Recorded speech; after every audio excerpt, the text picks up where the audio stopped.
evening, my little angel. Another mid-autumn season has come. I saw mooncakes and lanterns being sold out on the street. Has my little love prepared anything for this mid-autumn festival? But what is the Mid-Autumn Festival? Let us come to know a little about this special day. Mid-Autumn Festival is on the day 15th of the 8th month according to the lunar calendar. A long time ago, it was the first time when children organized lantern parades under the moon, and it was also the time when people gathered together to watch the moon. Since then, the Mid-Autumn Festival is also known as the reunion occasion. According to the archaeologists, the Mid-Autumn Festival in Vietnam originated very anciently, when the customs of welcoming the Mid-Autumn Festival were recorded on a ngọc lũ bronze drum. According to the seal of Doi Pagoda in 1121, since the Lý dynasty, the Mid-Autumn Festival was officially held in Thăng Long capital with both racing groups, water puppet shows, and lantern processions. During the Legend dynasty, the Mid-Autumn Festival was held extremely lavishly in the Lord's palace and was popular among the people. Mid-Autumn Festival is associated with the agricultural civilization of Vietnamese people. At this time, the climate is calm and peaceful, and the season is waiting for autumn. People will hold festivals to pray for the harvest, sing, and have fun. On the night of the full moon in the 8th month of the Lunar New Year, people stop walking, watching the moon, sang and danced, and children carried lanterns throughout the village. Some people also believe that the origin of the Mid-Autumn Festival was published during the reign of Chinese Emperor Đường Minh Hoàng of the Tang Dynasty. The moon was full and clear on the night of the Mid-Autumn Festival, and the weather was excellent. The king walked around the Ngự Uyển garden and met the Taoist monk La Công Viễn. The Taoist took the king to the moon. The scenery was even more beautiful there. Đường Minh Hoàng enjoyed the fairy scenes and immersed himself in the legendary sound and light at the Moon Palace, so much so that the Taoist priest had to repeatedly remind him to return. Came back to the palace, Đường Minh Hoàng still missed what he spent on the moon, so every full moon day of the 8th month of the year, he organized a celebration party at his palace, while he and Yu Wei-Fi drank wine under the moon and enjoyed female dancers dancing and singing. Gradually, it spread to the people out of the king's palace. Every full moon day of the 8th month, people take rest from work to watch the moon. On this occasion, people also have made mooncake to worship, eat, give as a gift, and entertain guests. And children have played with lanterns in the evenings. Not only in Vietnam, Mid-Autumn Festival also occurs in Singapore, Korea, China, and so on. Each place has different legends, but no matter where, the Mid-Autumn Festival represents reunion, praying good things for each other, and children have playing with lanterns under the moon. The Mid-Autumn Festival is also held in Japan, called Ostukimi. In Japanese, Tsukimi means watching the moon, and the letter O is often added to the front to show the importance. The Mid-Autumn Moon Observation Festival was transmitted to Japan through Chinese envoys to the Tang Dynasty during the Heian period. Initially, Ostukimi was only for royalty and aristocracy, but since the Edo period, it has been widely popularized as a folk festival. After implementing the summer crop strategy and preparing to enter the dry rice season, the people first organized the Ostukimi festival to pray for the gods to bring good seasons to their lively creations. With that meaning, as Tikimi has delved deeply into Japanese people mythical, spiritual life.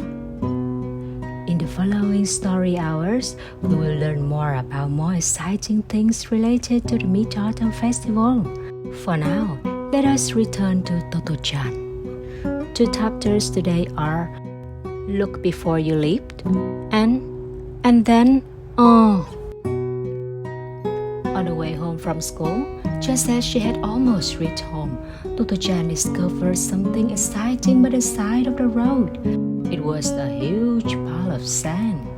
How extraordinary to find sand there, so far from the sea. Was she dreaming? Totto-chan was thrilled. After a preliminary little hop, she ran at great speed toward the pile of sand and leapt onto its summit. But it wasn't sand after all.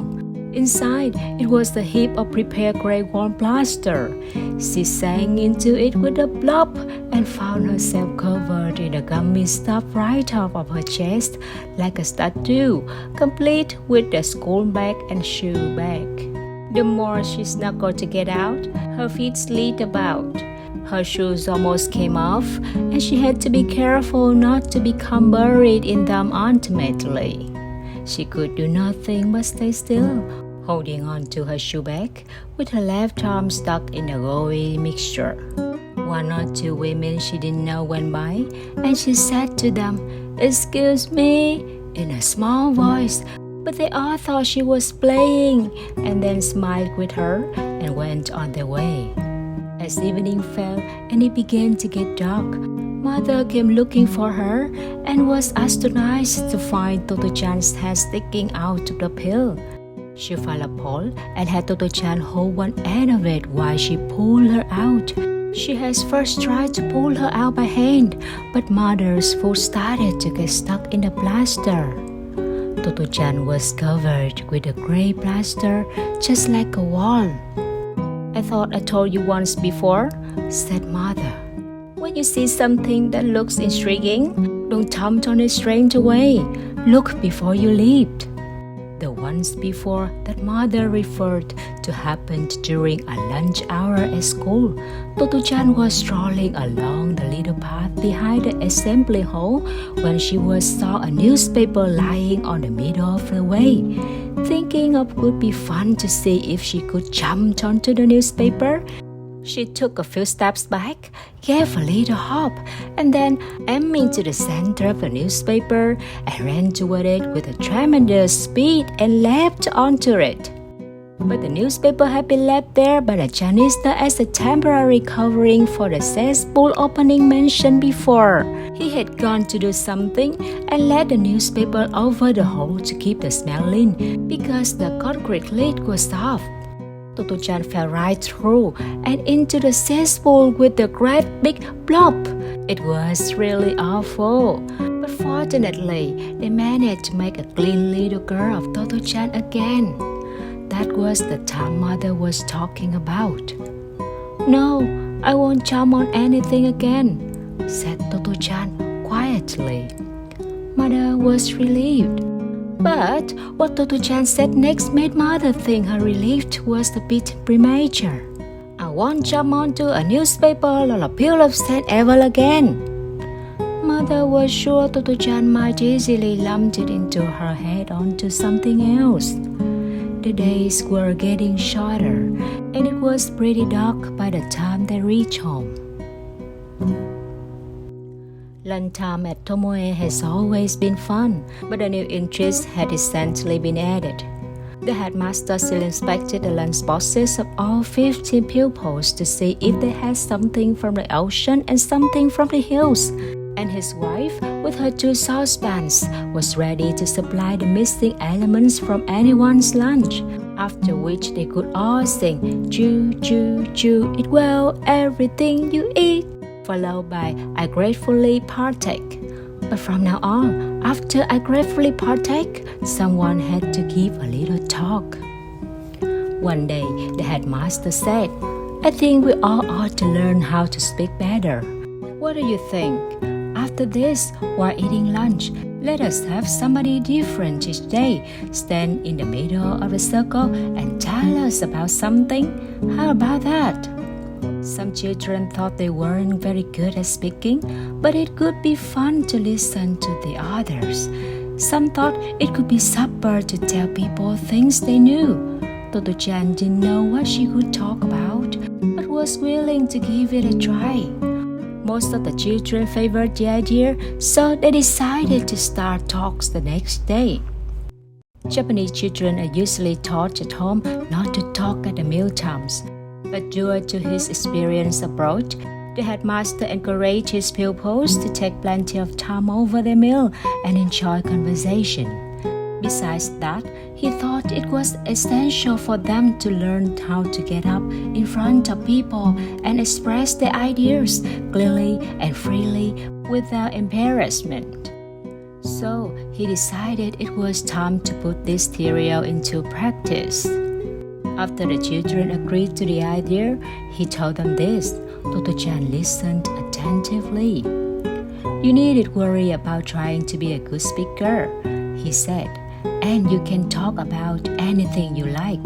You can talk about things you like to do, anything. At any rate, let's give it a try.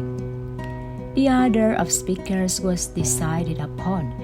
It was also agreed that whoever could speak that day could eat lunch quickly, straight away after a song was over. The children soon discovered that unlike talking to 2 or 3 of friends during lunch hour, standing up in the middle of a whole school needed a lot of courage and was quite tricky. Some children were so shy at first that they just giggled.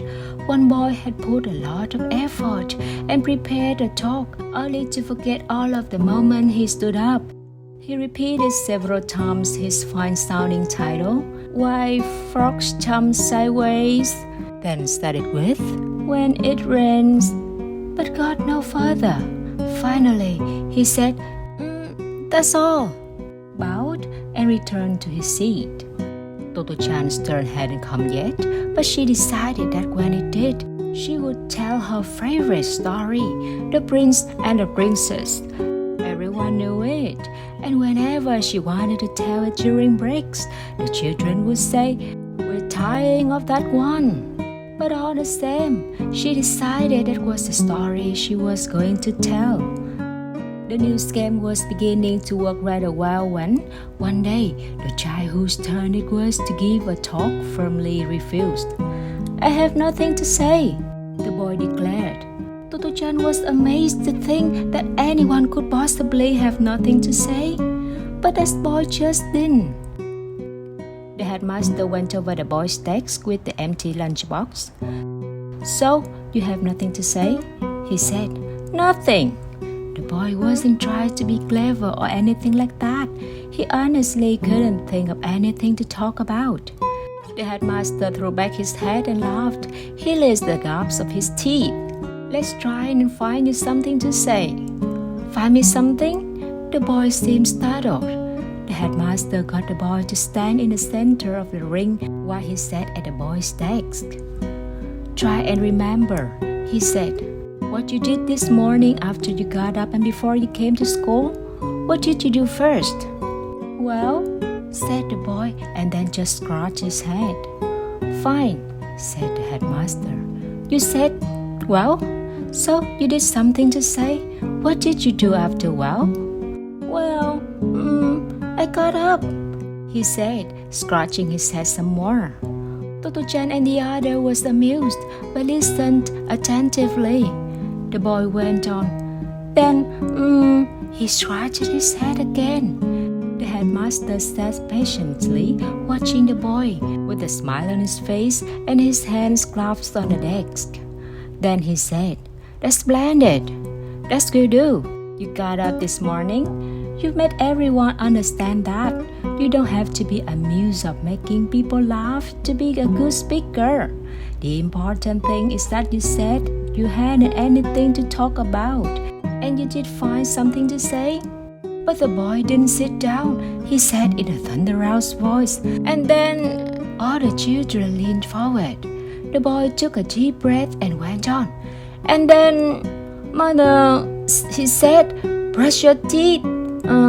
So I brushed my teeth. The headmaster clapped. Everyone else clapped too. Whereupon the boy, in even louder voice than before, went on again. And then, the children stopped clapping and listened with the bated breath, leaning forward even more. Finally, the boy said triumphantly, And then I came to school. One of the older boys leaned forward so far, he lost his balance and hit his face on his lunchbox. But everyone was terribly pleased that the boy had found something to discuss. The headmaster clapped vigorously, and Totto-chan and the others did too. Even that, and then, who was still standing in the midst, clapped. The assembly hall was filled with the sound of clapping. Even as a grown man, that boy probably never forgot the sound of that applause.